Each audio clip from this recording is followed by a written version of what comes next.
This song is primarily in the key of C, although there are some chords that are borrowed from other keys throughout it, but it does start on a C chord.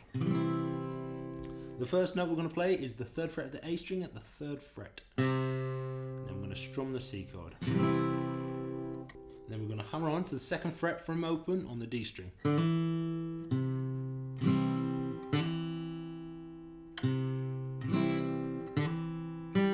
going to pick up open on the G string. Got hammer on and pull off, 2nd fret of the G from open. So far.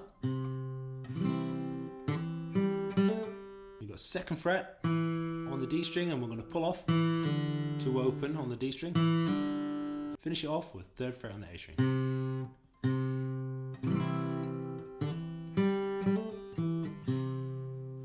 When we come back to the C, we've got like a mini strum and then a full strum. So we pick the C, mini strum, full strum. Then you repeat the pattern.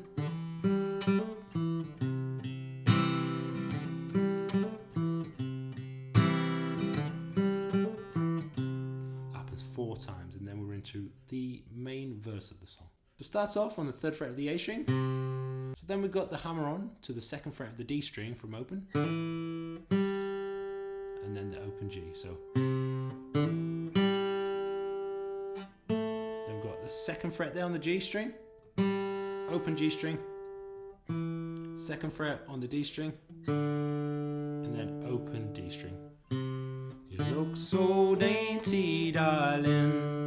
And that follows the melodic pattern that he's doing with his vocal as well. You look so dainty, darling. And back to that C note on the A string. And we repeat the pattern again, although we do end it slightly differently this time. Crossing over the road. So the road, we've got an open G string instead of a D. So it's exactly the same pattern, it just finishes differently. If you listen to the album version of this song, he doesn't always alternate between the open D and then the open G at the end of the riff. He most often goes to the open D, but in the live version he often goes to the open G before he goes to this F chord, which is the next chord we're going to look at.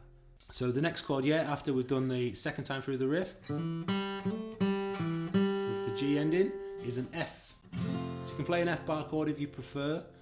I think Stephen Fretwell, if you watch the live version, plays it with his thumb over the top there, like that.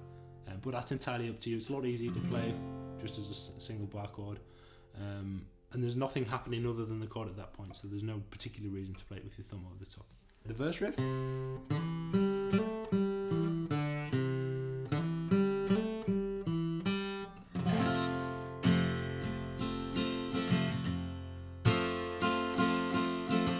Stay on the F there for 2 bars, and then we go back to the C and through the exact same pattern again. So start off.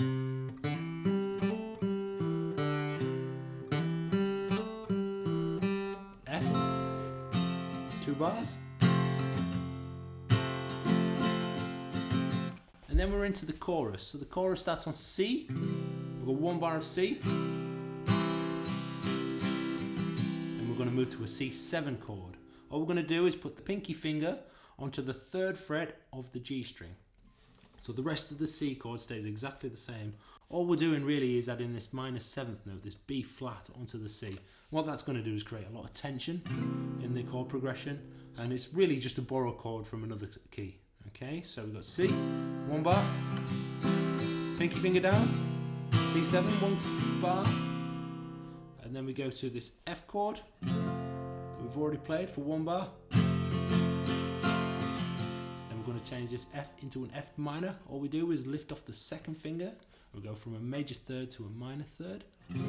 Again, this is a borrow chord from another key, and it lasts for 1 bar. Okay, so the chorus is C, 2, C7,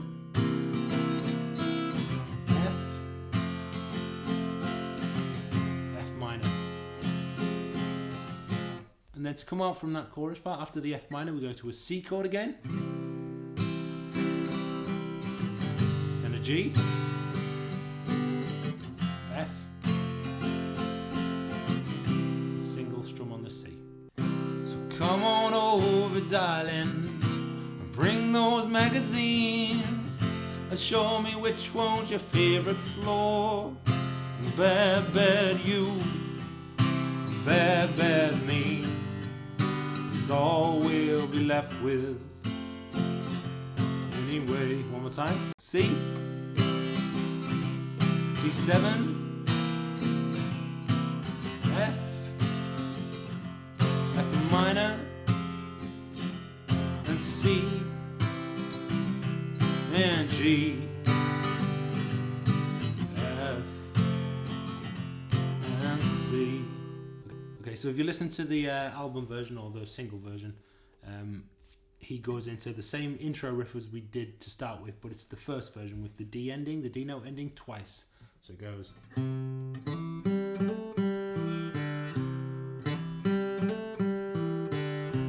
then for the second verse, the first part of the second verse, we're going to strum the chords instead of play the melody. So your songs don't come so easy when lines are getting F chord.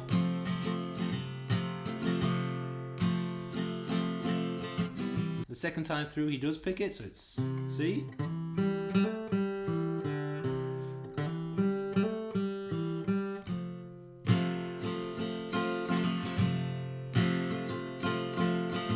And then we're into the chorus again, and the chorus is exactly the same. C, C7, F, F minor, C to G, F, C. The third verse follows the same principles. It starts off on the C with the picking pattern, to the F,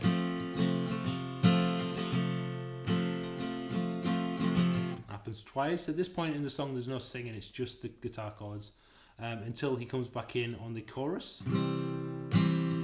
C, C7, same as usual, F, F minor, C to G to F, C. And then we go to kind of like an extension of the chorus, and he goes to a D minor chord for one bar, then to the G, F for one bar, and then to this chord that you're probably not expecting. I wasn't when I first heard the song. It's an A flat major chord just for one bar. So if you're not sure what that is, it's a bar at the 4th fret.